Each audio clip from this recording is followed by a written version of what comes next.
Jadi adik-adik, materi setelah UTS ini memang terkait dengan fungsi pengubah banyak pada umumnya, ya, termasuk turunan, kemudian integral lipat, juga ada kalkulus vektor. Hari ini saya akan lanjutkan materi yang hari Kamis kemarin, ya, terkait transformasi integral lipat 3, yaitu transformasi yang dilakukan untuk mengubah bentuk integral lipat 3 di dalam koordinat bola. Lalu saya akan masuk untuk bab kalkulus vektornya dengan memperkenalkan medan vektor terlebih dahulu. Jadi nanti hari Selasa kita akan tutorial integral lipat untuk persiapan KBF 2 hari Kamisnya.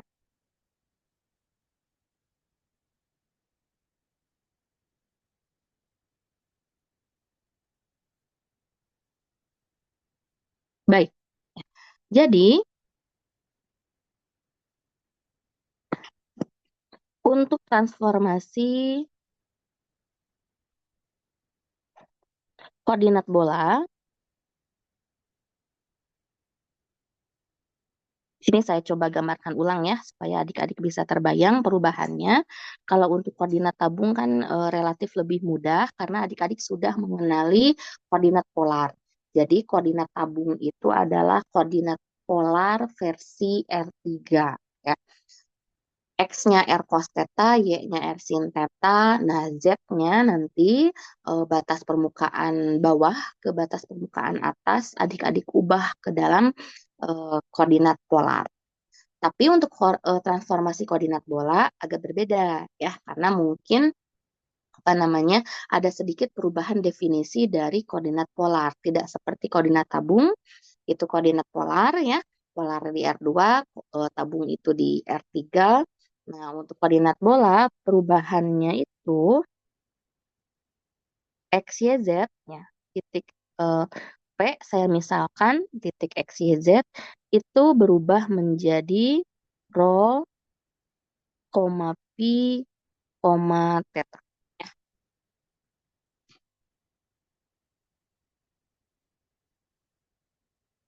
Nah, di mana kemarin kalau kita gambarkan untuk koordinat bolanya misalkan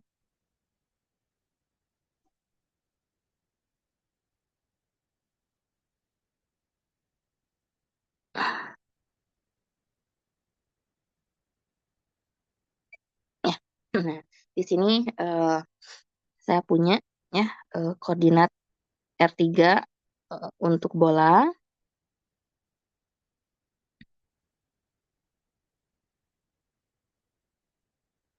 Nah, ya. Jadi rho itu dihitung dari titik pusat ya. Rho itu dihitung dari titik pusat. Jadi kalau kita lihat koordinat X, Y, Z-nya, rho itu semacam jari-jarinya ya. Oke. Rho itu semacam jari-jari dari bolanya. Jadi jarak dari setiap titik X, Y, Z yang ada di bola terhadap titik pusat. Nah, kalau kita gambarkan lagi terpisah, maka dari rho ini akan ada beberapa perubahan. Yang pertama, perubahan terhadap sumbu Z positif.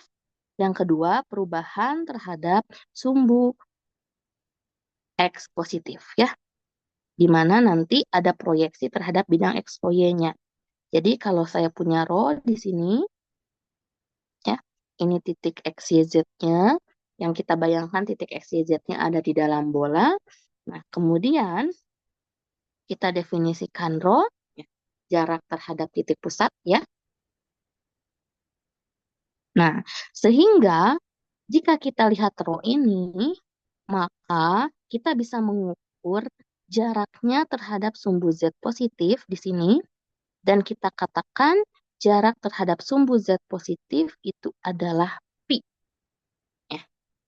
Nah, itu adalah pi. Sehingga secara proyeksi tegak lurus kita bisa menghitung di sini ya, karena pi ini apa namanya eh, Pi berarti Pi itu dihitung terhadap sumbu Z positif ya. Sehingga jika panjang jari-jari ini adalah rho, maka kita tarik garis ya di depan rho tersebut secara tegak lurus tentunya ya. Nah, oke. Secara tegak lurus seperti ini, maka kita akan punya rho sin pi ya. Sehingga rho sin pi ini kita proyeksikan terhadap bidang XOY.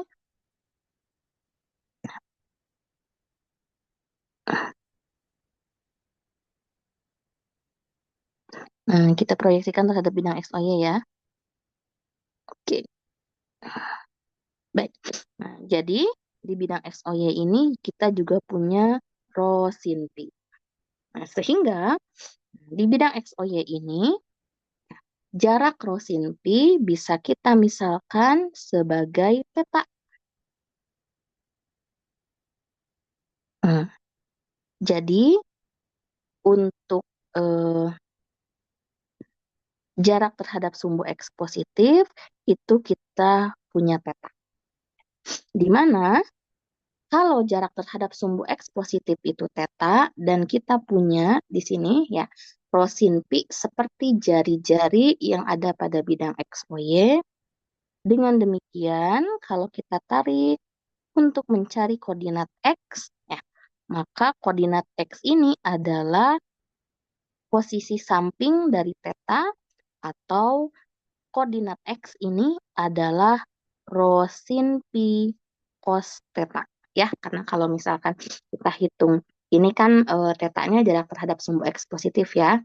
Berarti posisi X ini kan ada di samping. Ya, oke. Nah, rho sin tetanya kan miringnya. Berarti samping dibagi miring itu kan cos. Ya, maka posisi X adalah rho sin pi cos theta. Ya. Sedangkan untuk posisi Y, berarti kita tarik ya. Oke, posisi Y itu kan yang ini nih, ada di depan theta. Ya, yang kalau kita tarik, dia itu menjadi koordinat Y ya.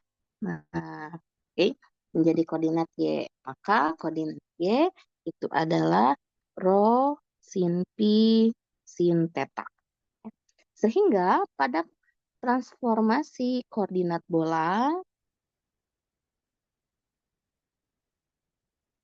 X itu diubah menjadi rho sin pi cos theta, sedangkan Y rho sin pi sin theta.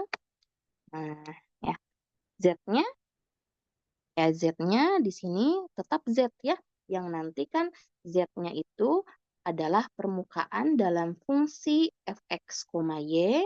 Nah, sehingga nanti x, y-nya bisa kita transformasikan sesuai dengan definisi x dan y dari koordinat bola ini.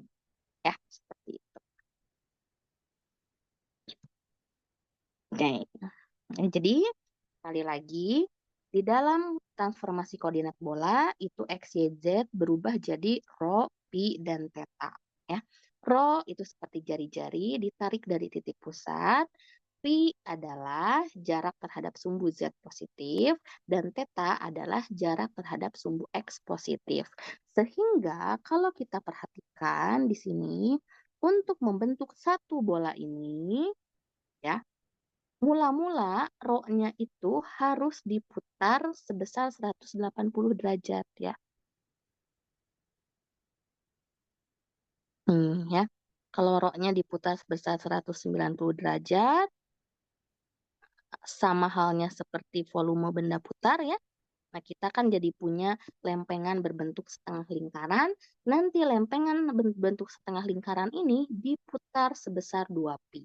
Jadi, sudah jelas di sini terlihat pi atau jarak terhadap sumbu Z positif itu berkisar dari 0 sampai pi. Sedangkan untuk theta, ya, berarti theta itu yang ada di yang ada di koordinat XOY ya. Nih, theta yang ini, maka theta itu harus berputar 0 sampai 2 pi. Ya, begitu. Sehingga nanti kita akan dapat satu bola penuh. Ya, jadi kalau satu bola penuh, pasti pi-nya 0 sampai pi. Tetanya 0 sampai 2 pi. Bu, bedanya pi ini dengan pi ini apa?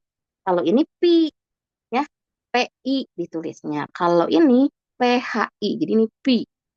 Pi dan pi. Pi dan pi, ya.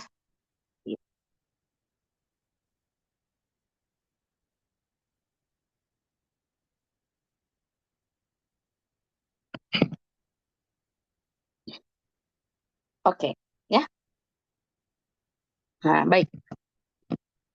Jadi, karena kita sekarang sudah tahu ya bentuk pi dan tetanya seperti apa, maka nanti kalau kita lihat karena rho ini jari-jari, sehingga rho ini itu adalah x kuadrat tambah y kuadrat tambah z kuadrat. Ya, oke. Dalam artian kalau misalkan kita lihat nanti, oh iya, saya belum bahas lebih lanjut z-nya ya. Nah, z-nya kan di sini permukaan. Nah, oke, z-nya adalah permukaan. Sehingga kalau kita lihat koordinat z di sini, lihat koordinat z ya. Kalau kita ubah nanti, nih, koordinat z kan ada di sini nih.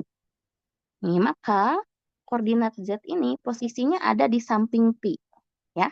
Koordinat Z itu posisinya ada di samping pi, sehingga permukaan fx, y ini kalau kita hubungkan ke koordinat bola, dia akan berubah jadi rho cos pi. Ya, seperti itu. Sehingga, nah, ya, x, y, z-nya dia berubah sesuai dengan sudut pi dan theta. Ya, begitu. Di mana kalau di total nanti rho itu adalah eh, X kuadrat tambah Y kuadrat tambah Z kuadrat. Ya, theta karena ada di bidang XOY tetap tangan inverse Y per X ya. Nah, sedangkan pi, itu bisa dicari dari cos inverse Z per rho ya dari sini. Oke, nah ini yang dipenuhi di koordinat bola ya. Nah, jadi bagaimana perubahan transformasi integral lipatnya?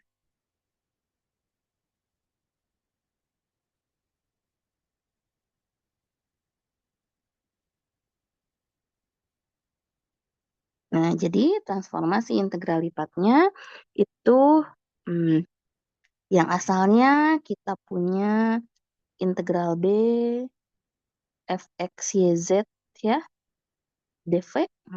Oke, di mana dv-nya kan kemarin eh, diferensiasi dari volumenya itu sudah kita lihat ya beberapa perubahannya di situ ya, ada dz dy dx, dz dx dy, bisa juga dy dz dx ya, beberapa contoh kemarin di kelas. Nah, dv yang asalnya di koordinat kartesius berarti nanti akan berubah jadi ini b di koordinat bola ya. Oke, B di koordinat bola, sehingga nanti f x, y, z jadi f rho pi theta. Nah, di mana dv-nya itu diferensiasi volumenya akan berubah menjadi rho kuadrat sin pi dr, maaf, d, d rho ya, karena kan sekarang r-nya adalah rho, d rho d theta d pi. Ya. Nah, karena theta dan pi itu dia apa namanya konstan, ya, dia kan konstan tuh, sehingga nanti theta dan pi ya bisa ditukar juga ya, boleh karena kan theta dan pi di sini adalah sudut, maka posisinya ini nanti bisa kita sesuaikan ya. Tapi secara umum perubahan diferensiasi volumenya itu melibatkan, jadi kan bentuknya itu seperti juring ya. Nah, diferensiasi volumenya itu kan eh, perpaduan juring ke juring begitu ya. Oke, nah jadi ada apa namanya? Ada istilahnya perubahan dari jari-jarinya ya atau perubahan dari roknya, kemudian ada perubahan dari tetanya dan juga ada perubahan dari pi-nya ya. Nah, maka keterlibatan itu yang akan menghasilkan perubahan dv yang ada di koordinat kartesius menjadi rho kuadrat sin pi d rho d theta d pi ya. Oke, kita langsung masuk saja ke contoh supaya adik-adik bisa terbayang bagaimana perhitungannya. Ya, karena ini koordinat bola, mungkin saya akan eh, mencoba dengan suatu contoh soal yang berkaitan terhadap karakteristik bola, ya. Kayak salah satunya mungkin volume bola, ya. Kalau suatu bola jari-jarinya R, volumenya berapa ya? Masih ingat nggak cara formula?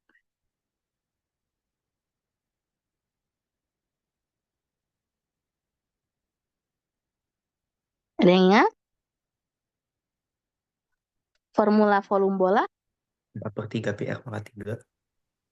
4/3 PR pangkat 3. PR pangkat 3. Oke, berarti kita akan buktikan bahwa volume bola berjari-jari R besar ya adalah 4/3 PR besar pangkat 3. Ya, oke. Baik. Nah, kita buktikan melalui ini ya. Gimana? Berarti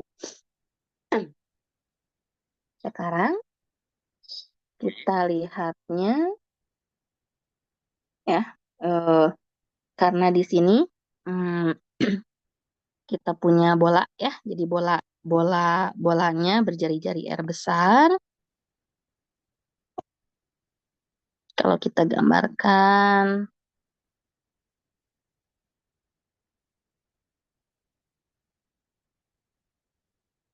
ya.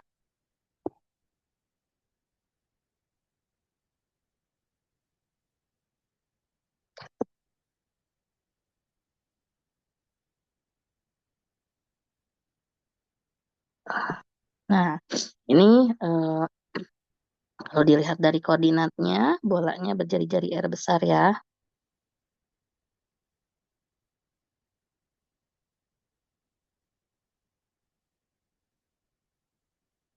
Ini R besar, ini R besar. Jadi, kalau kita lihat dari titik pusat 0,0 terhadap satu titik di ujung bola tersebut, maka sudah dipastikan rho ini bergerak dari 0 sampai R besar ya.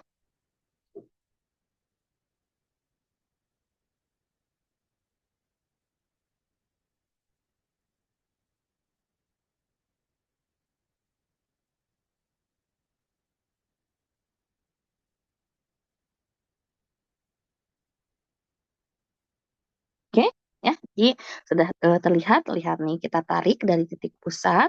Berarti di sini untuk rho-nya itu ya, rho yang ini karena bolanya berjari-jari R, maka di sini rho-nya dari 0 sampai R.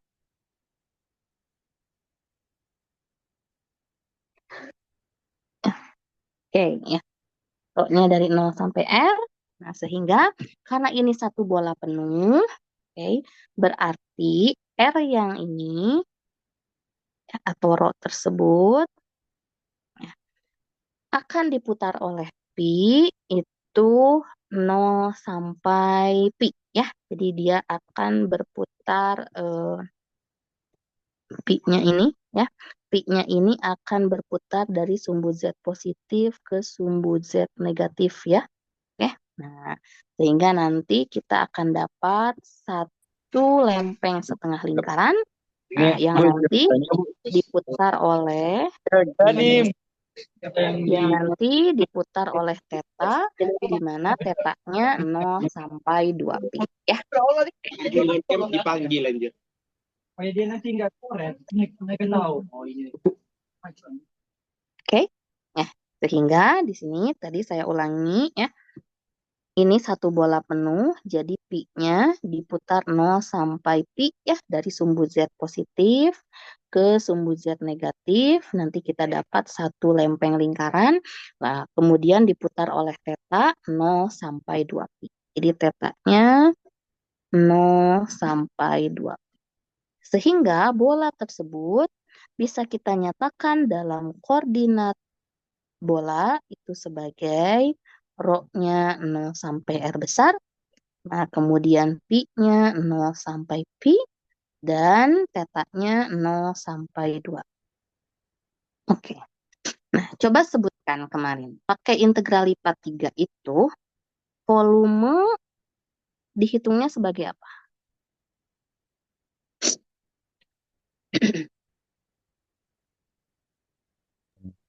Integral lipat 3 dv. Oke, integral lipat 3 B dv ya. Ini kan satu bola penuh ya. Baik. Nah, tadi perubahannya apa?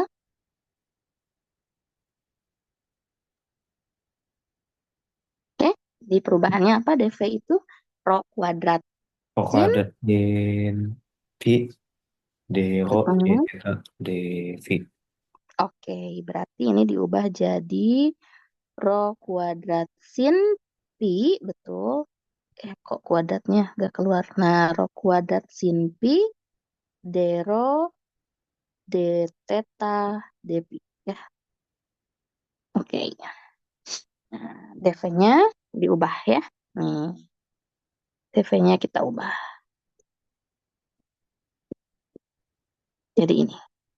Nah, sehingga karena posisi perubahannya, maka batas rho ada di dalam, berarti ini batas theta ada di tengah, batas pi ada di luar. Batas pi berarti 0 sampai pi, batas theta 0 sampai 2 pi, batas rho 0 sampai R besar. Rho kuadrat sin pi d rho d theta d pi. Ya. Nah, diintegralkan dulu terhadap rho, jadinya kita dapat apa?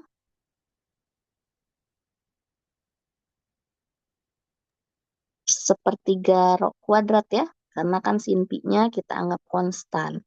0 sampai R besar. Oke, ya. Kemudian kita evaluasi TDK 2, berarti rho-nya 0 sampai R, ya. Rho-nya 0 sampai R, kita dapat di sini sepertiga R pangkat 3 ya. Nah, kurangi 0. Nah, jadi tinggal diintegralkan terhadap theta. Nah, karena diintegralkan terhadap theta dulu, berarti R dan Pi di sini kita anggap konstanta biasa ya. Sehingga hasilnya sepertiga R pangkat 3 sin pi theta. 0 sampai 2 pi. Nah, dp terakhir. Kita evaluasi dulu. Maaf, ini 0 sampai pi ya. Karena batas dari pi. Nah, 0 sampai pi. Jadi di sini kita akan dapat 2 per 3 pi ya. 2 per 3 pi R pangkat 3 sin pi dp. Nah, tinggal kita integralkan nih sin pi dp-nya. Integral sin apa? Min cos. Min cos, betul. Berarti min 2 per 3 pi R pangkat 3 min cos. Berarti minnya udah di depan, tinggal cos pi. 0 sampai. Nah, lihat nih. Cos pi itu min 1 kan ya, betul? Oke, berarti di sini min 2 per 3 pi R pangkat 3, cos pi-nya itu min 1,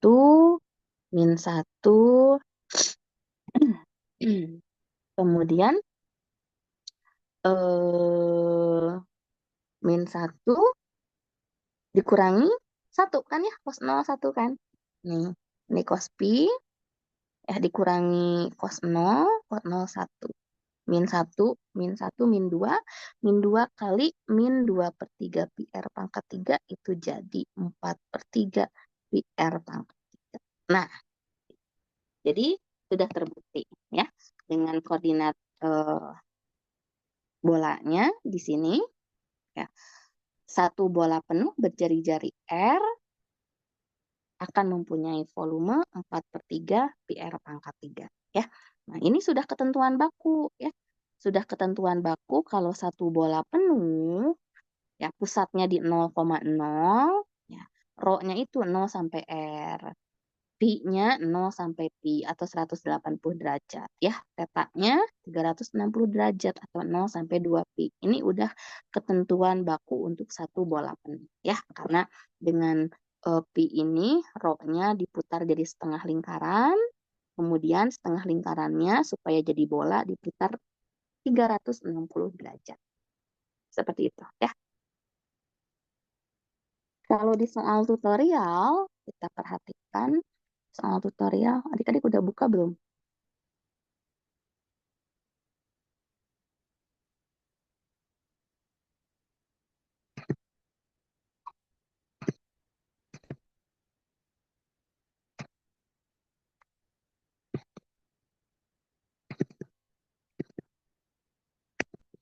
Soal tutorial bab 13 ya.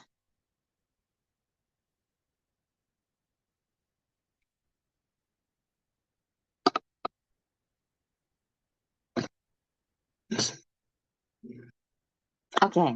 Nah, di sini mungkin di soal tutorial nomor 31 ya.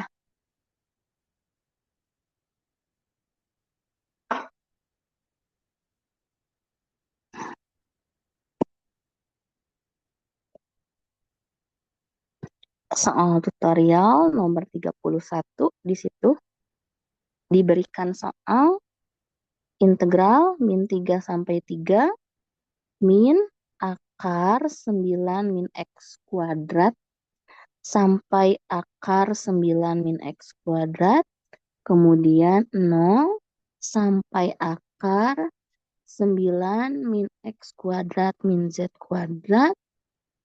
Ini X kuadrat tambah Y kuadrat tambah Z kuadrat 3 per 2 DY DZ DX. Oke.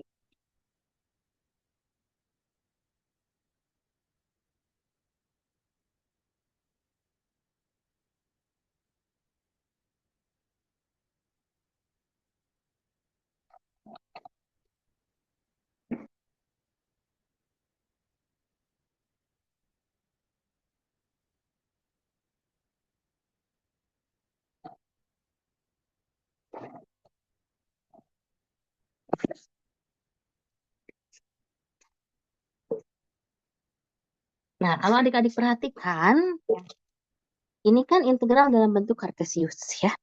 Integral dalam bentuk kartesius di mana B-nya ini batas X, Y, Z-nya. Lihat ya. Nih, X-nya paling luar. Lihat ya. Berarti batas X min 3 sampai 3. Oke, batas X-nya min 3 sampai 3 ya. Harusnya ini jadi bola ya. Entah itu setengah atau penuh, nanti kita akan lihat ya. Nah, mundur ke Z. Kalau kita mundur ke Z, berarti di sini batas Z itu harusnya lingkaran. Karena dari minus akar 9 min X kuadrat sampai akar 9 min X kuadrat. Jadi kalau Z-nya kita kuadratkan, Z kan di situ dari minus akar 9 min X kuadrat sampai plus akar 9 min X kuadrat. Jadi kalau kita kuadratkan, di bidang XOZ dia akan jadi lingkaran berjari-jari 3 ya. Jadi ini yang Z harusnya lingkaran. Oke. Nah, sedangkan untuk yang Y nih, Y itu oke. Y itu berarti dia berupa permukaan ya.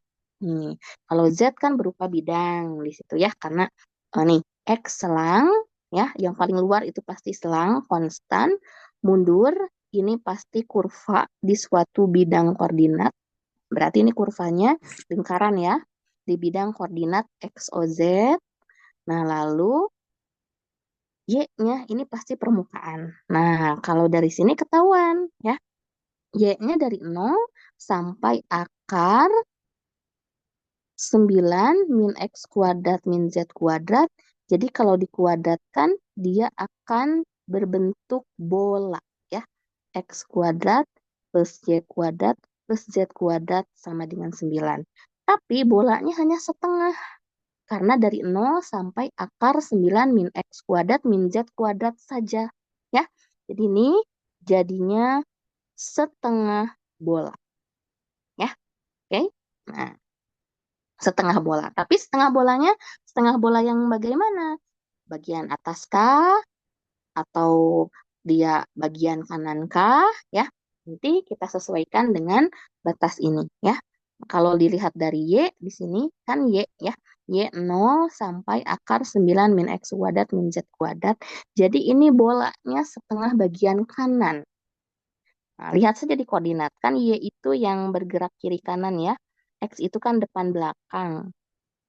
Ya, ini kan Z. Ini X yang ke depan. Ya, berarti ini Y. Nah, yang ke sampingnya, nah koordinatnya kan seperti ini. Nah, jadi kalau kita gambarkan, ya, kalau kita gambarkan, eh, dia itu setengah bolanya.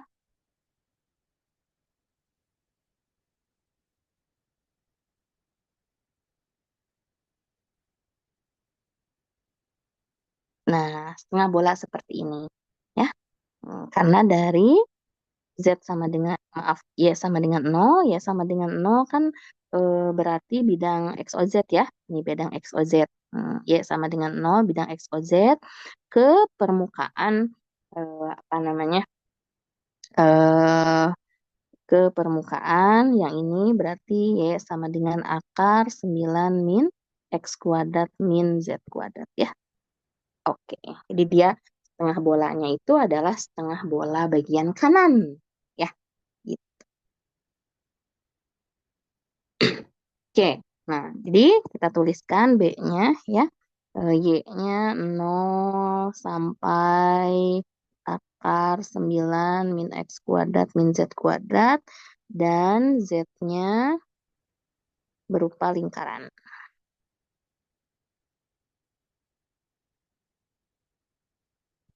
Oke, ya. Nah, lingkaran yang ini nih. Ya, Z-nya itu lingkaran yang ini. Ya, oke.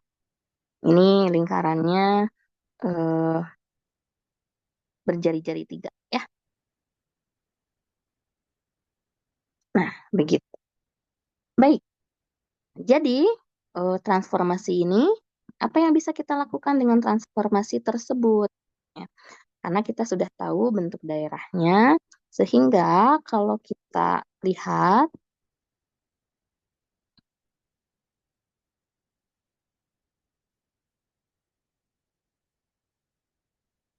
untuk rho-nya, berarti untuk rho-nya ini jarak dari 0,0 ke titik di lingkaran itu ya.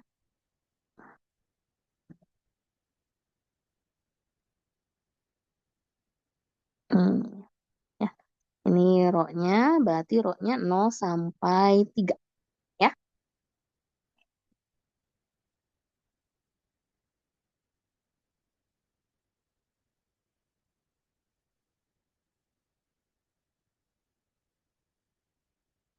Nah, rho-nya 0 sampai 3 ya.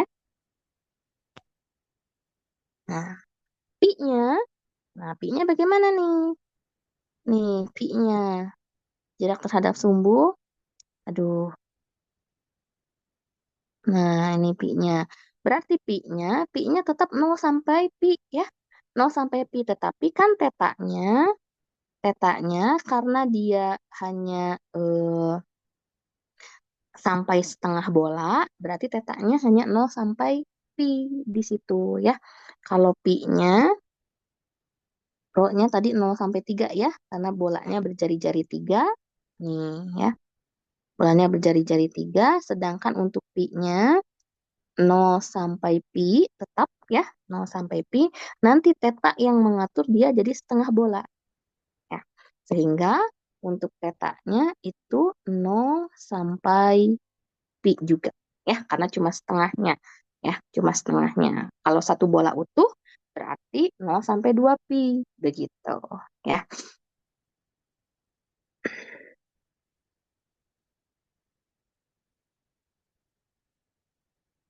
Oke, jelas ya? Di row perhatikan jari-jari. Pi itu perhatikan bentuk bolanya ya, karena ini bentuk bolanya sebenarnya hampir eh, setengah bola ya. Nah, berarti pi-nya, sudut pi-nya 0 sampai pi. Nah, nanti 0 sampai pi itu kan jadi bentuk setengah lingkaran tuh. Nah, bentuk setengah lingkaran supaya jadi benda pejal tapi hanya setengah bola, berarti diatur sama teta tatarannya ya, 0 sampai pi.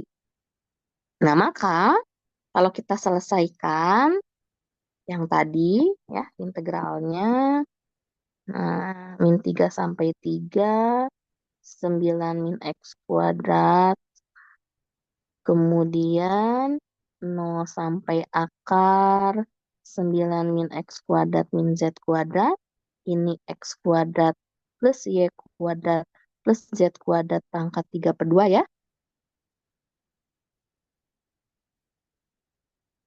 Oke, maka nah akan kita ubah menjadi koordinat bola menjadi koordinat bola itu adalah eh, pi paling luar ya, berarti 0 sampai pi, ya, pi-nya paling luar, kemudian theta 0 sampai pi juga, lalu rho-nya 0 sampai 3. Nah, adik-adik masih ingat x kuadrat tambah y kuadrat tambah z kuadrat jadi bentuk apa di bola? Nah, kita Oh, lihat ke atas kuadrat. ya. Nah, rho kuadrat, betul. Tuh, ya, oke. Rho kuadrat di situ. Sip, oke. Nah, jadi rho kuadrat,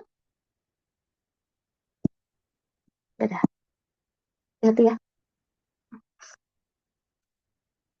Rho kuadrat dipangkatkan 3 per 2 ya. Nah, ini jadi rho kuadrat sin pi dt, maaf, dp, maaf, dρ, d theta dp ya. Nah, ini kan perubahan dari x, y, z-nya ya. Jadi ini. Oke. Nah, ini jadi yang ini jadi rho kuadrat. Seperti itu ya. Ini tinggal diselesaikan. Nanti ada eh apa? Ini jadi rho pangkat 3 ya. Rho pangkat 3 kali rho pangkat 2 di berapa? Rho pangkat 5 ya. Oke. Rho pangkat 5 sin pi d rho d theta d pi. Ya, ini jadi 0 sampai pi 1/6 rho pangkat 6 ya. Nah, sin pi-nya konstan. Kita evaluasi 0 sampai 3 d theta d pi. Oke. 3 pangkat 6. Nah, 3 pangkat 6 berapa? Ya udah, 3 pangkat 6 aja mungkin ya. Per 6, ini sin pi, kurangi 0 ya. D theta d pi berarti jadi 3 pangkat 6 per 6 sin pi kali theta ya. 0 sampai pi. Nah, theta 0 sampai pi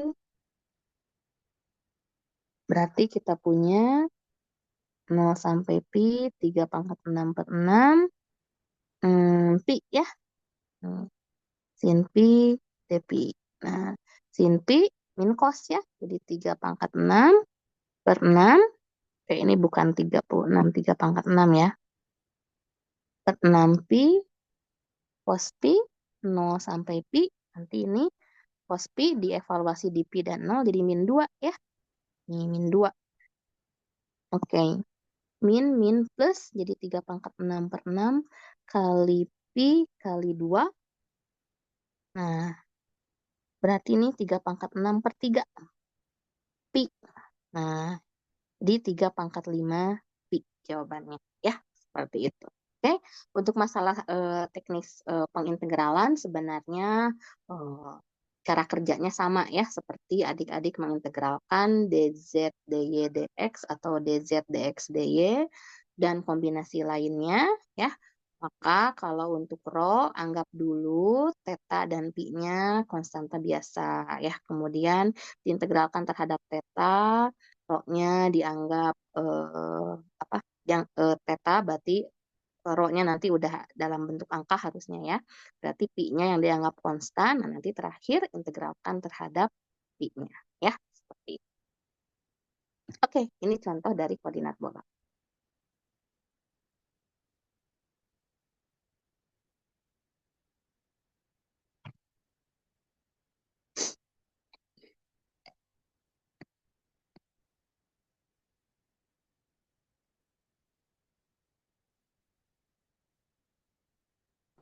Ya, baik. Jadi perhatikan sama adik-adik di sini perubahan diferensiasi volumenya ya. Kalau di koordinat bola jadi rho kuadrat sin pi d rho d theta d pi ya. Ini berubah.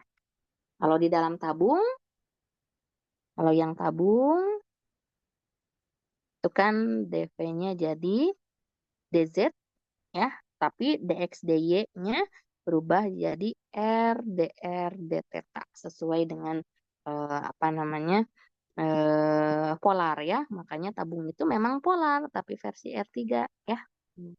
Seperti itu. Baik, ada pertanyaan?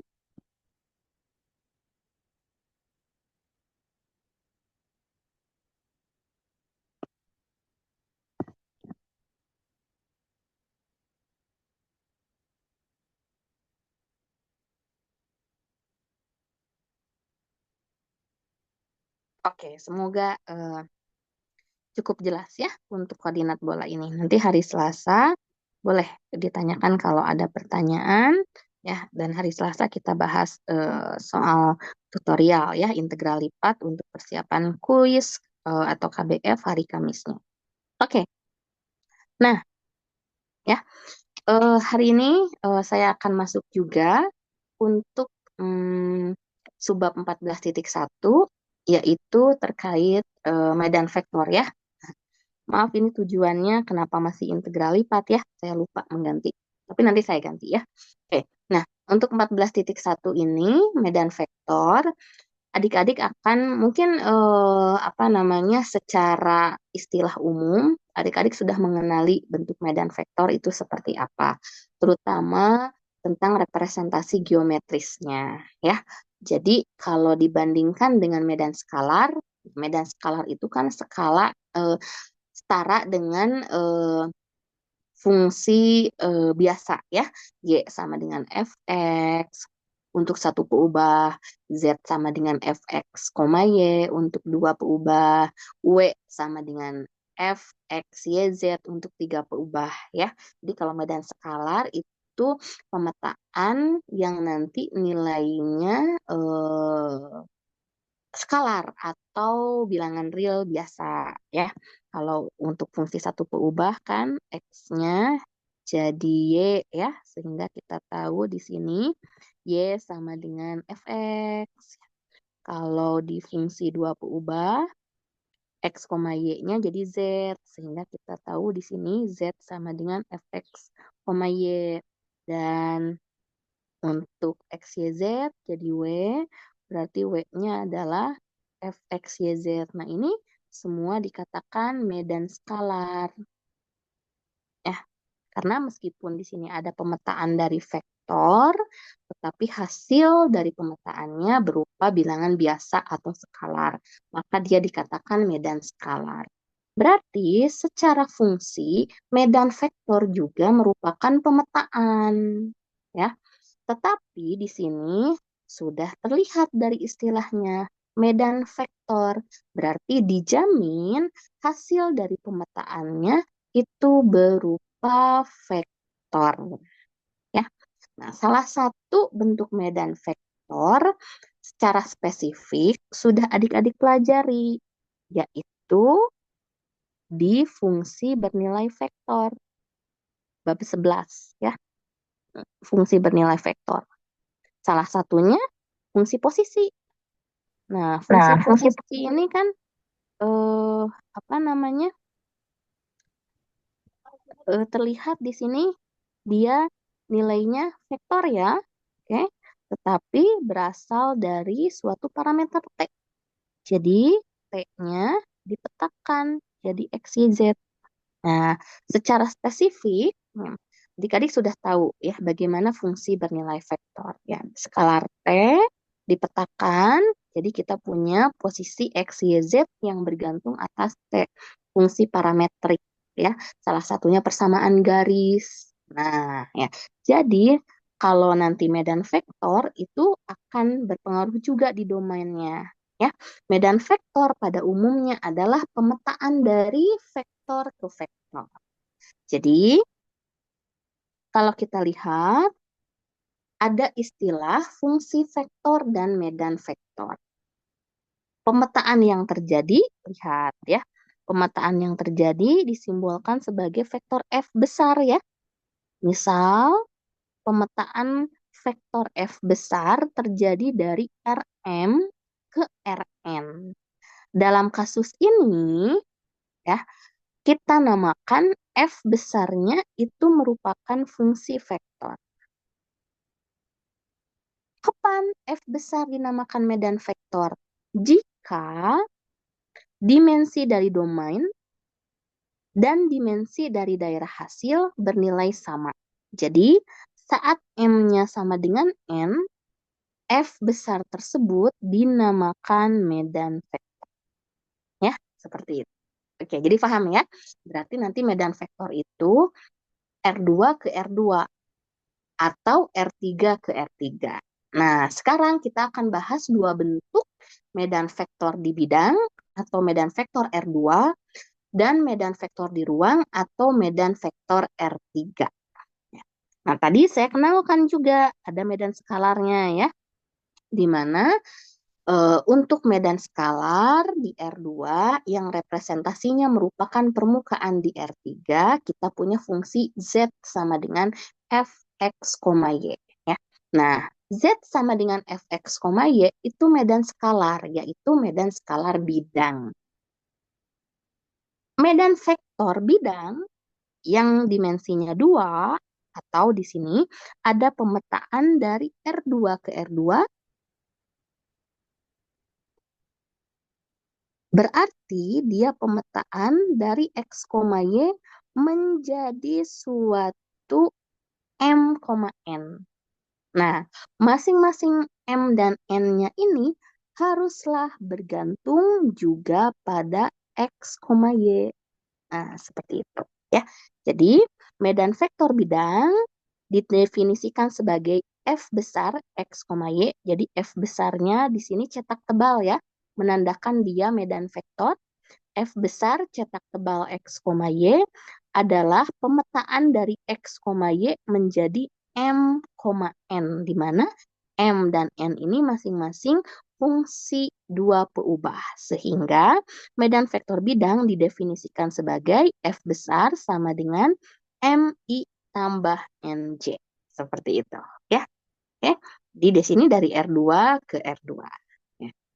Nah, berarti ya sering saya bilang ke adik-adik, bertambahnya dimensi bukan berarti bertambahnya kesulitan, melainkan hanya volume pekerjaannya saja yang bertambah. Dengan demikian, untuk medan vektor ruang berarti kita punya komponen K di dalam medan vektor F-nya. Ya. Sehingga untuk untuk medan vektor ruang di sini komponen medan vektornya merupakan fungsi tiga peubah. Jadi, kita definisikan suatu Fx, Y, Z, dia adalah medan skalar ruang. Ya. Sedangkan medan vektor ruang dari R3 ke R3, berarti ini pemetaan X, Y, Z menjadi vektor M, N, P. Di mana M, N, P-nya ini ya, MNP-nya masing-masing haruslah medan skalar ruang. Sehingga dia bergantung pada X, Y, Z. Ya. Nah, dengan demikian, fungsi, maaf, medan vektor ruang didefinisikan sebagai F besar X, Y, Z, yaitu M, I, N, J, P, K. Ya, yang masing-masing MNP-nya adalah fungsi tiga berubah. Oke, jelas ya?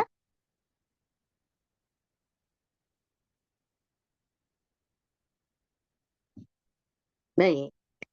Nah, sehingga kalau misalkan kita lihat dari definisinya, maka secara geometris ya, kita cukup mudah untuk melihat jenis medan vektor yang ada di bidang.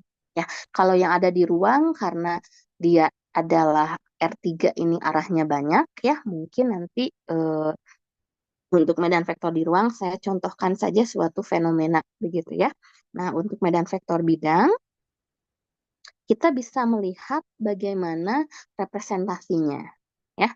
Terutama di sini medan vektor itu kan bisa diaplikasikan menjadi medan gaya yang salah satunya adalah medan kecepatan di mana dia punya suatu kemampuan menggerakkan partikel sesuai dengan arah yang diinginkan.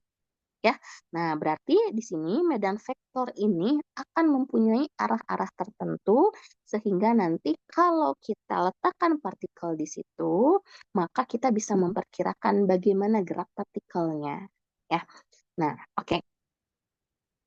Baik, nah, coba perhatikan medan vektor bidang F, X, Y, min setengah YI tambah setengah XC. Berarti di sini fungsi M-nya adalah min setengah Y ya.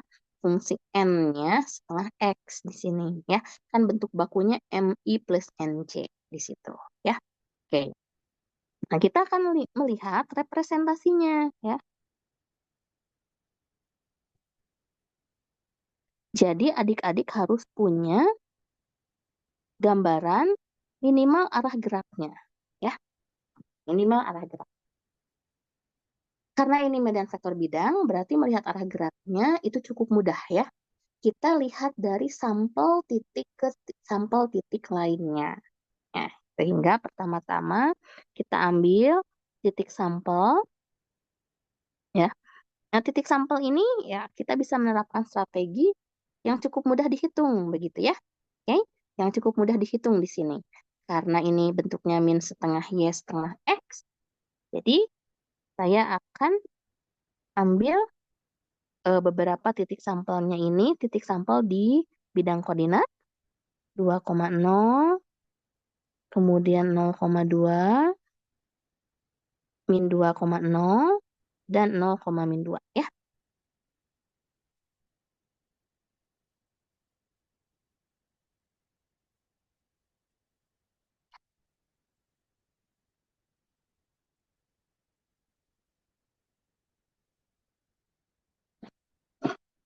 Oke, nah ini berarti pasangan X, Y ya. Kalau bicara titik sampel adalah pasangan X, Y, sehingga dari sini kita akan dapat medan vektor F-nya kira-kira berapa, gitu ya. Dengan cara memasukkan X-nya 2, Y-nya 0. Maka dari sini kita dapat X-nya 2, Y-nya 0, itu adalah ini min I ya. Betul? Maaf.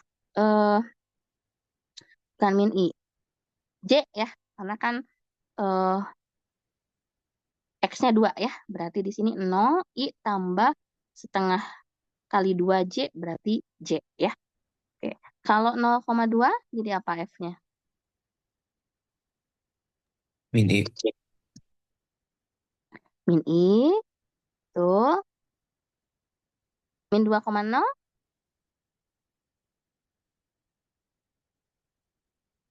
Min J.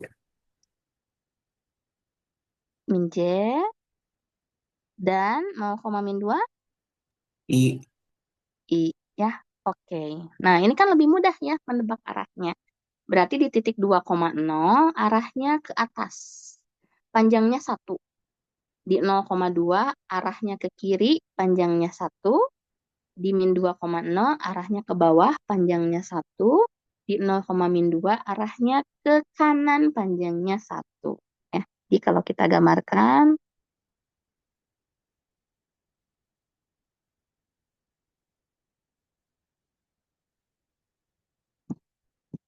hmm,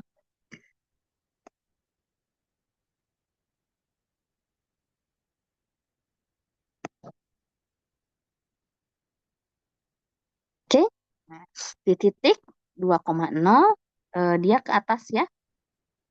Jadi dia ke atas panjangnya 1. Jadi cukup setengahnya aja ya. Nih.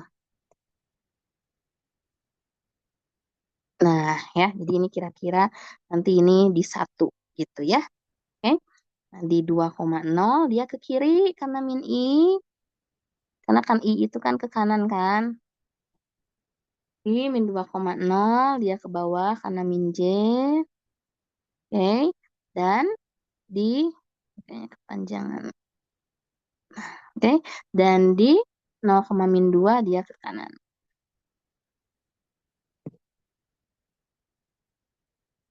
Nah, seperti itu ya.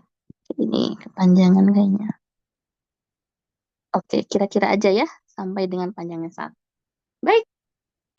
Nah, nanti kalau kita lihat, dia kan jadi berputar seperti ini ya. Berputar berlawanan arah jarum jam. Maka, kalau kita perkirakan, ya, kita perkirakan dari bentuk titiknya, ya, misal ini kita punya titik X, Y, ya, atau di sini vektor posisi ya.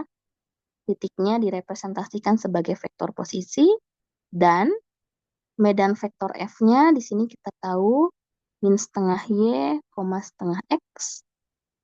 Jadi, kalau kita eh, perhatikan, ya, kalau kita perhatikan di sini, panjang R itu kan jadinya akar X kuadrat plus Y kuadrat.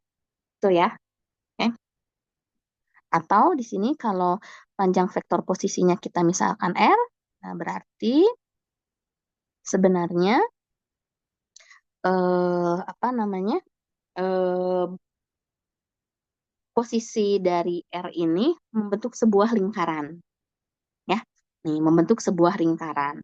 Nah, kalau kita perhatikan ke F, karena F juga berupa vektor, kita bisa hitung juga panjang dari medan vektor F-nya. Ya, di mana panjang dari medan vektor F-nya berarti di sini kita punya seperempat Y kuadrat tambah seperempat X kuadrat. Di mana kalau akar seperempat kita keluarkan jadi setengah ya. Ini akar X kuadrat plus Y kuadrat.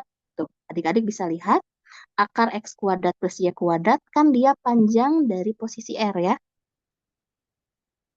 Nih, maka kalau kita perhatikan berarti memang lihat di setiap posisinya ya, di setiap posisinya panjang medan vektornya akan menjadi setengah dari panjang vektor posisinya. Berarti di sini kalau kita lihat di 2,0 di 0,2, nah pasti di sini panjang medan vektornya 1 karena dia setengah dari panjang R. Nah, karena ini kan panjang panjang vektor posisinya untuk 2,0, 0,2, min 2,0, dan 0,-2, dia kan 2 ya panjangnya ya. Sehingga di titik ini dia bersirkulasi seperti lingkaran berjari-jari 2. Nah, loh ya, ini lingkaran berjari-jari 2 jadinya. Sehingga kita bisa memprediksi. Berarti di titik ini dia panjangnya 1, arahnya agak miring ke sana ya. Nah, di titik ini juga sama. Panjangnya 1 agak miring, panjangnya 1 agak miring. Nah, ya jadi dia berputar seperti ini. Oke, karena kita cukup yakin ya, kita cukup yakin dari perhitungan analitik ini ya. Panjang medan vektornya pasti setengah dari posisinya seperti itu ya. Sehingga kalau misalkan adik-adik bergeser ke titik lain, misal 4, 4,0 0,4, min 4,0, dan 0,-4. Berarti di titik-titik tersebut, panjang medan vektornya haruslah 2. Ya, karena di sepanjang lingkaran berjari-jari 4 ini,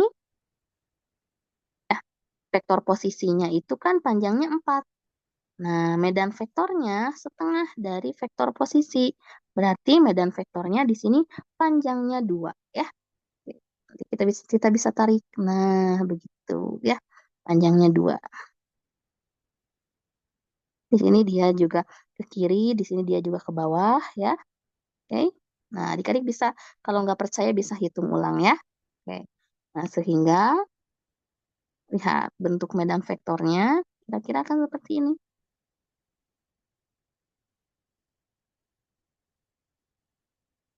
Nah, begitu ya. Oke. Nah, begitu ya.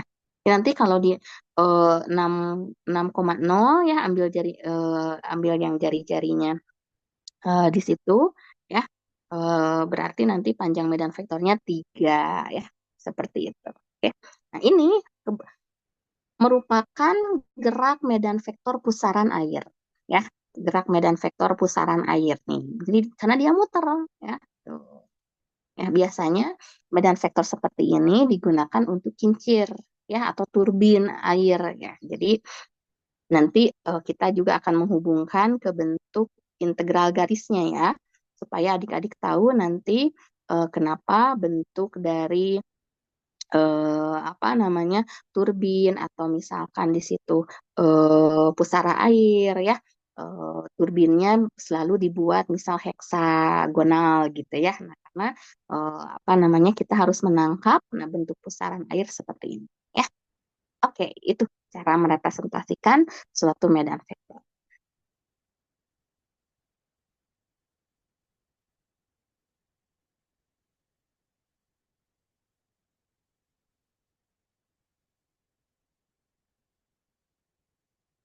Baik, ya. Nah, masih banyak ya bentuk-bentuk medan vektor lainnya di sini. Bisa digambarkan dengan cara yang sama untuk medan vektor di R2. Misal di sini kita punya medan vektor di R2 1/5 akar Y ya. Jadi dari sini kita bisa lihat beberapa titik sampel itu menunjukkan medan vektornya hanya bergantung pada I ya. Kemudian di sini ada akar Y, pasti nilainya positif, sehingga medan vektor ini kalau digambarkan pasti selalu berarah ke kanan. Ya. Nah, panjangnya medan vektor ini tergantung dengan vektor posisi atau titik sampel yang kita ambil. Ya. Nah, ini sama seperti tadi pusaran air ya, min YI tambah XJ, hanya saja di sini bobotnya 1 dan min 1. Kalau yang saya contohkan kan min setengah ya, ada min setengah Y dan setengah X. Jadi pembedanya hanya di panjang dari medan vektor di setiap titik sampelnya. Ada juga medan vektor di sini yang bentuknya ya bisa dikatakan bentuknya agak spesifik ya. Nah, medan vektor XI plus YJ dibagi 10 X kuadrat plus Y kuadrat pangkat 3/2 ini merupakan eh, medan vektor yang menyebar.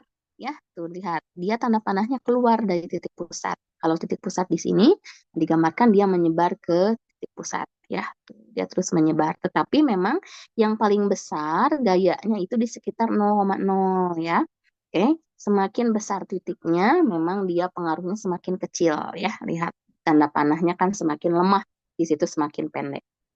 Oke, kalau di R3 bagaimana? Ya, kalau di R3 kita harus minta bantuan komputasi ya, supaya letaknya presisi. Mungkin cara kerjanya hampir sama seperti di R2 kita ambil titik sampel. Hanya saja kan kalau di R3 kan presisi arahnya itu cukup sulit ya. Maka dengan bantuan komputasi ini harusnya menjadi lebih mudah. Karena dengan bantuan komputasi oke, kita bisa melihat dari berbagai arah. Contohnya ini di R3 F-nya seperti ini ya. Maka dia eh, representasinya oke, medan vektornya gambarannya begini ya. Oke. Nah, ini minus. Jadi kalau tadi di R2 kan plus semua, maka menyebar. Nah, karena di R3 di sini ada minus, ini terlihat dia semakin mendekati titik asal, semakin kuat ya, karena berkumpul ke titik asal ini medan vektornya. Nah, contoh medan vektor di kehidupan sehari-hari itu adalah medan gravitasi, kemudian aliran sungai, ya. Kenapa di aliran sungai itu mereka cenderung stabil ya alirannya? Karena di sana juga bekerja medan gaya, ya. Medan gaya dari aliran sungai. Nah, di mana eh, medan gaya tersebut kan menggerakkan ya partikel-partikel di aliran sungai tersebut ya supaya sesuai dengan trayektorinya, ya. Begitu kira-kira. Oke. Nah, berkaitan dengan eh, bentuk medan vektor, ya di sini ada satu karakteristik karakteristik medan vektor yang dinamakan divergensi dan curl.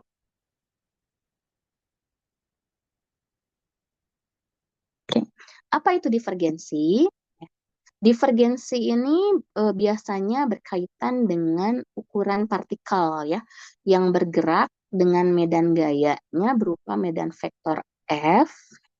Jadi sesuai dengan istilahnya divergensi, kalau di R2 divergensi ini berfungsi dalam ekspansi luas ya.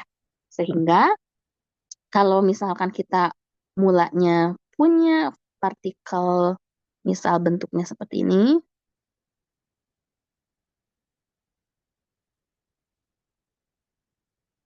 ya. Oke, kotak aja biar gampang. Nah, bentuknya seperti ini. Divergensi itu berupa ukuran, jadi dia nilainya skalar ya. Divergensinya positif, maka di medan vektor bidang akan terjadi ekspansi luas ya.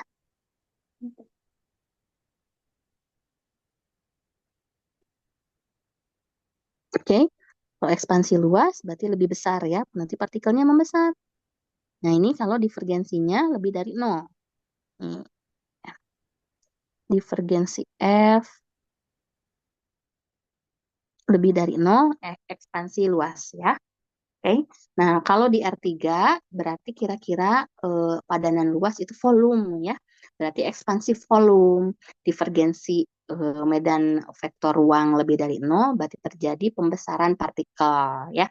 Tapi kalau kurang dari nol berarti partikelnya memampat ya. Kalau luas berarti nanti dia jadi lebih kecil, kalau volume berarti dia menciut partikelnya ya. Sehingga divergensi ini disebutnya sebagai ukuran ya. Karena hasilnya atau nilainya berupa skalar. Sedangkan curl itu sifat rotasi dari suatu medan vektor. Nah, apa maksud dari sifat rotasi dari suatu medan vektor? Oke, kita lihat saja keberadaan kita di bumi ini, ya.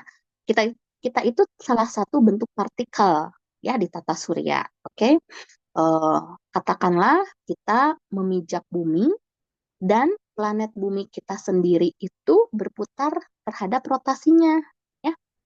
Jadi kan bumi itu dia apa berputar terhadap porosnya ya.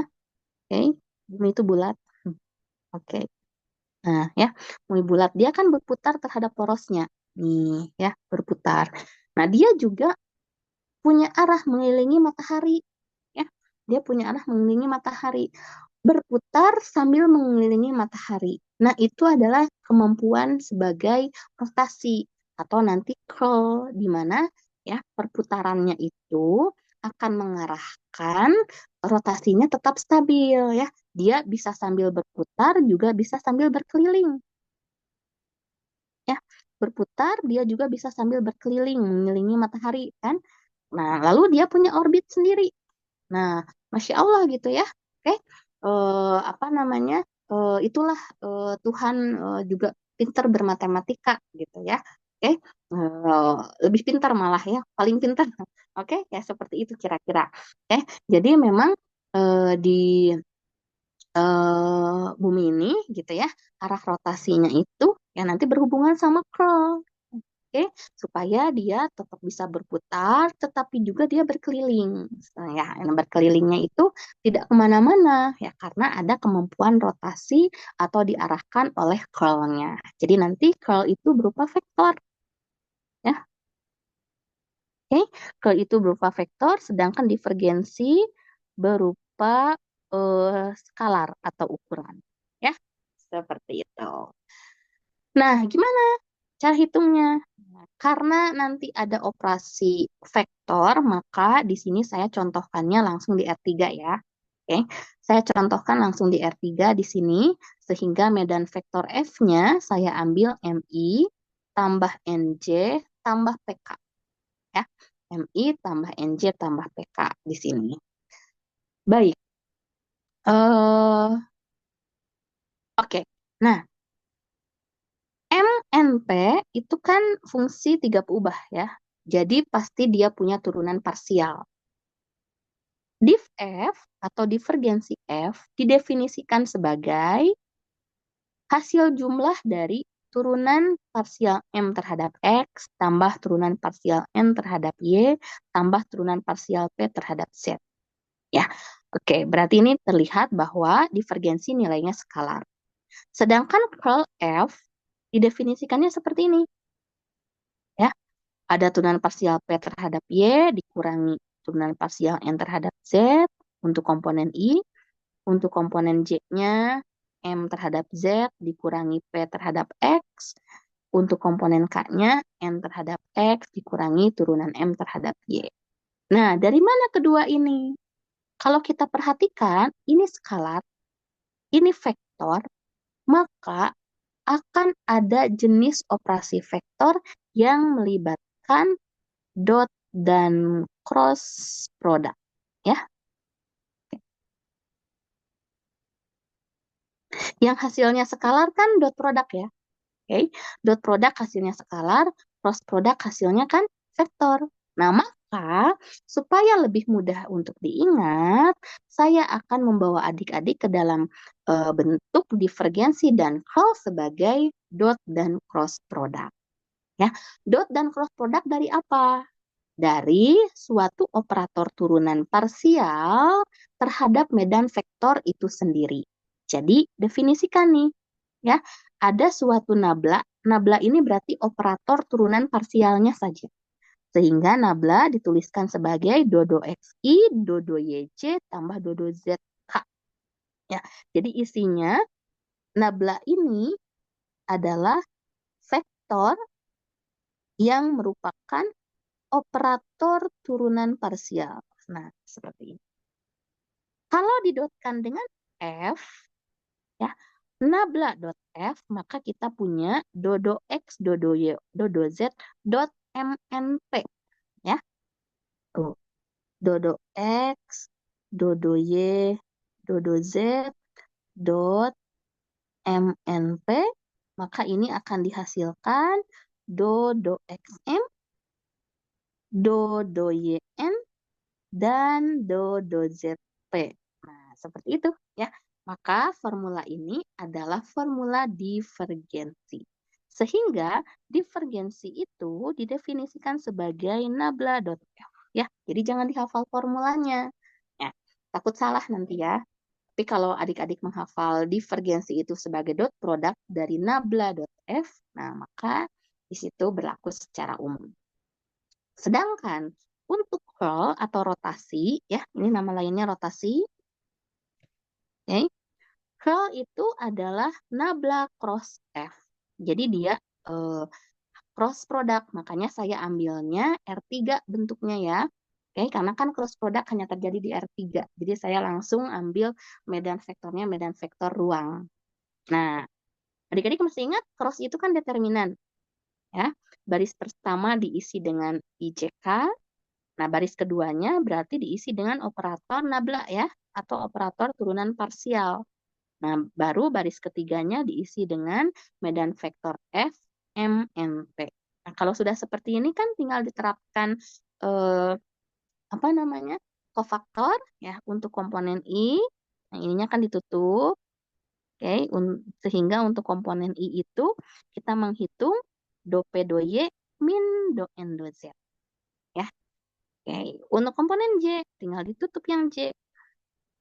Berarti untuk komponen J, nah jangan lupa minus ya. Untuk komponen J itu minus karena J posisinya baris 1, kolom 2. Kalau ditambahkan baris tambah kolomnya ganjil, maka dia harus minus. Ya, untuk J berarti do P do X kurang do M do Z. Kalau dijadikan plus, ya tinggal dibalik ya. Tuh, do M do Z min do P do X. Untuk komponen K, berarti tinggal ditutup yang K. Maka kita hitung do N do X min do M do Y. Seperti itu ya. Jadi jangan dihafal, takut. Kalau hafal boleh, tapi harus betul-betul presisi posisinya ya. Tapi saya nggak pernah menghafal karena sudah tahu kalau F itu nabla cross F. Jadi tinggal aplikasikan saja cross product.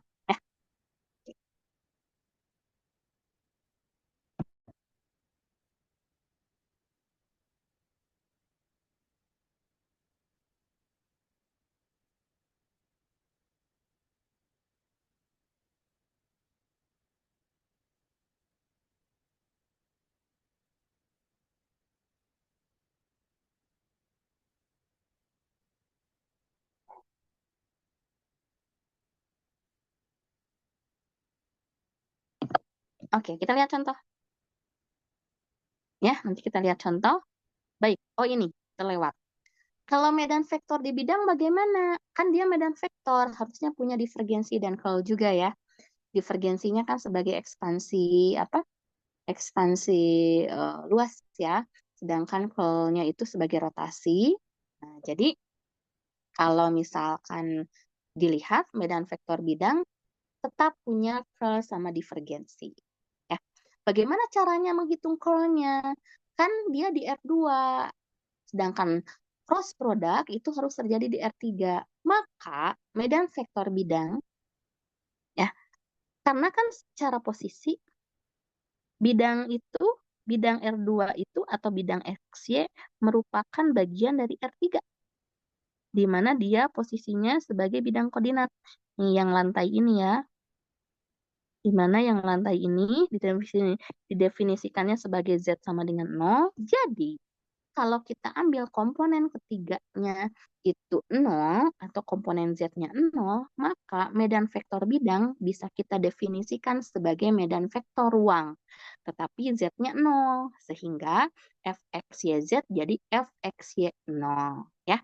MXY0 I tambah NXY0 J tambah 0K. Nah, jadi medan vektor bidang masih tetap bisa dicari curlnya. Ya. Curl F, nablado F, IJK, ini operator nablanya.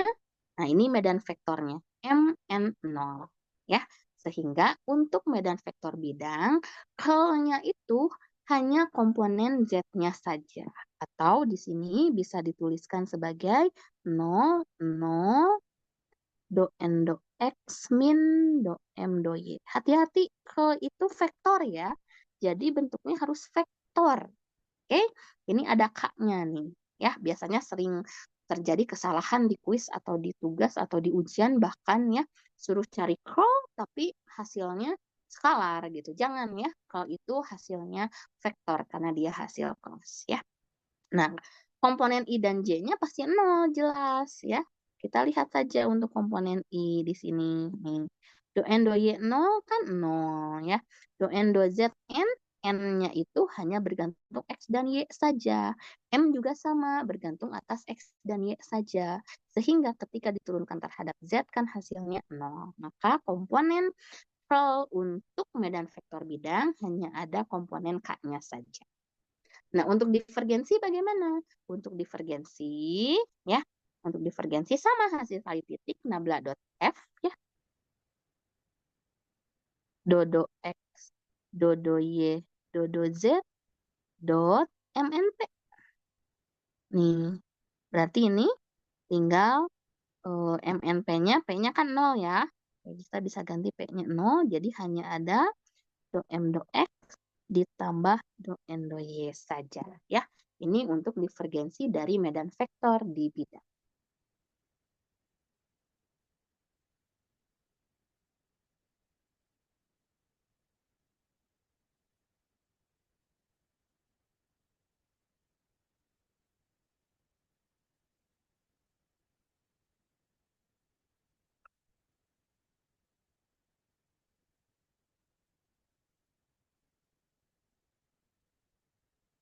Oke, kita lihat contoh ya.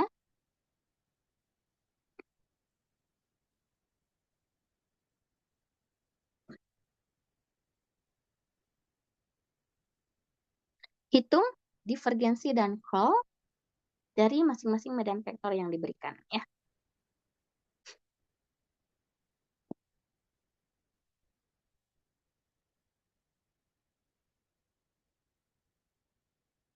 Yang pertama mungkin ini apa namanya?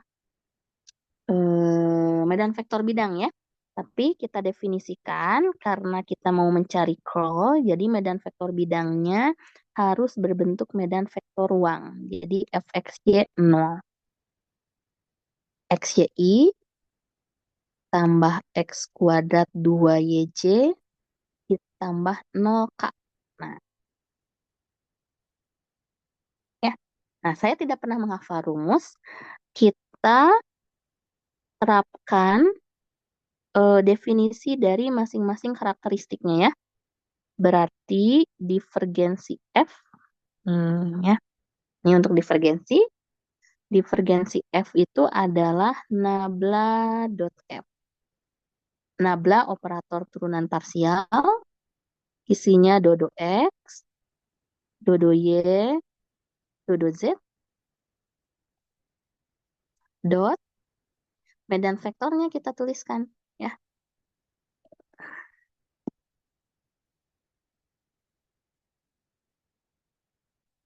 medan vektornya kita tuliskan XY, X kuadrat min 2Y, 0. Jadi di sini kita menghitung dodo X dari XY ditambah dodo Y dari X kuadrat min 2Y ditambah dodo Z dari 0. Dodo Z dari 0 berarti 0 ya. Oke. Nah, sehingga tinggal lihat di sini. Turunan parsial terhadap X dari Y, dari XY, maaf. Ini hasilnya apa turunan parsialnya?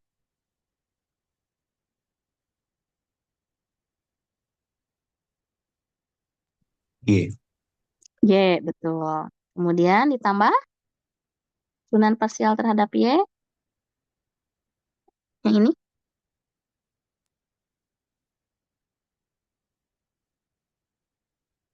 Min 2. min 2. Oke, tambah 0 ya. Oke, jadi divergensinya adalah Y min 2. Ya, memang di sini ya tidak masalah divergensi kok bergantung pada variabel, tidak apa-apa ya. Karena nanti karakteristik dari ekspansinya itu bergantung pada posisi ya, sehingga di situ mungkin ada yang membesar, ada yang mengecil, tergantung dengan posisinya. Jadi tidak masalah divergensi itu bergantung pada x, y, z ya. Namun pastikan di sini divergensi itu nilainya berupa skalar ya, y min 2. Jadi bergantung pada posisi y-nya ya.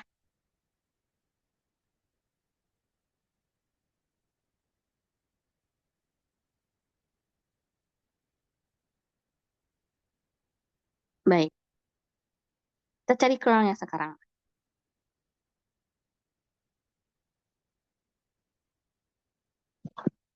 Ya, curl F-nya berarti nabla cross F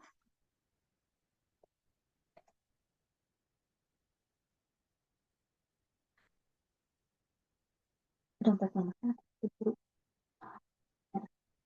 Ya, oke. Oke, nabla cross F ya. Baik, ini IJK,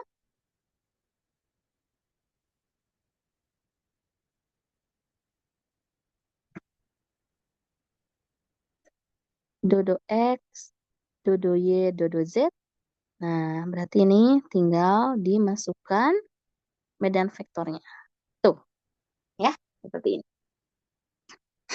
Untuk menghitung komponen I, oke, berarti di sini tutup dulu ya. Nih, baris 1 tutup, komponen I tutup. Maka kita punya dodo Y dari 0, 0. Ya. Dodo Z dari X kuadrat min 2Y pasti 0 juga kan? Ya, seperti itu. Oke. Nah, untuk yang komponen J berarti minus ya. Komponen Y pasti minus, tutup yang J. Jadi di sini, dodo X dari 0, min dodo Z dari XY. Ditambah K, tutup yang K sekarang. Berarti kita punya do, do X dari X kuadrat min 2Y dikurangi dodo Y dari XY. Nah, seperti itu ya. Oke, tinggal lihat operasinya. Nah, I berarti ini 0 ya, udah jelas. Min J ini juga 0 min 0. Dan untuk yang K, dodo X berarti 2X ya. Dikurangi,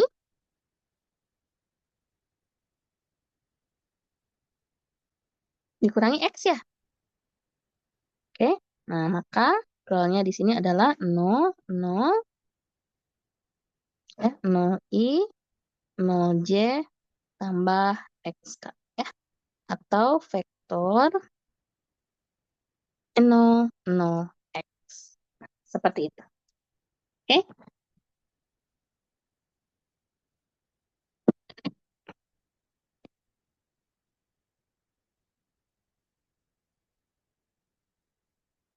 nah untuk yang R3 juga sama ya. Hmm.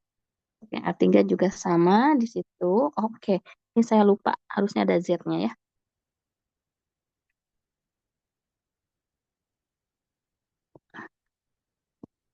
Untuk yang R3, X kuadrat I, X kuadrat I, Y kuadrat C, Z kuadrat K. Nah, divergensi F-nya tinggal nabla dot F. Berarti dodo X, dodo Y, dodo Z, dot X kuadrat, Y kuadrat, Z kuadrat ya. Nah, jadi jelas di sini. Tinggal didotkan dodo X kali X kuadrat, dodo Y kuadrat, dodo Z kuadrat ya.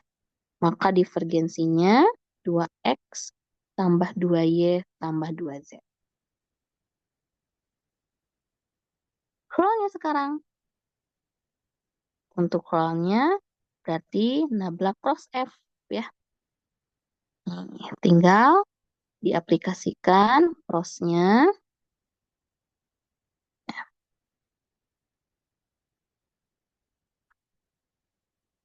Kita hitung turunan parsialnya ya.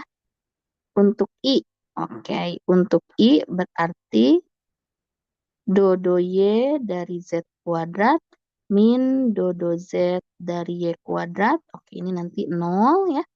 Untuk C berarti dodo X Z kuadrat min dodo Z X kuadrat. Dan untuk K, dodo X Y kuadrat min dodo Y X kuadrat. Baik, kalau dilihat dari setiap komponennya, nah ini 0 ya. Setiap turunan parsialnya ya diturunkan ya, tapi di situ eh, hasilnya 0. Ya, tidak apa-apa. Berarti di sini curl F-nya adalah vektor 0. Oke, ditulisnya vektor 0 seperti ini. Ya, oke. Nah, kira-kira inilah bentuk dari medan vektor. Adik-adik sudah bisa merepresentasikan, terutama untuk di R2 ya, pergerakan medan vektornya, lalu melihat divergensi dan curl atau rotasi dari medan vektor sesuai dengan representasi yang tadi saya jelaskan di awal ya. Oke, baik. Ada pertanyaan atau sudah cukup?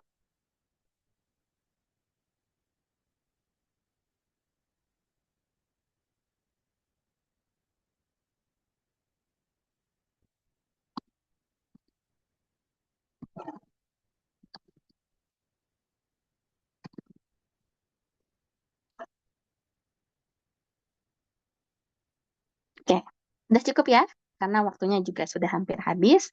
Jadi untuk kuliah pagi ini saya cukupkan sampai sekian dulu.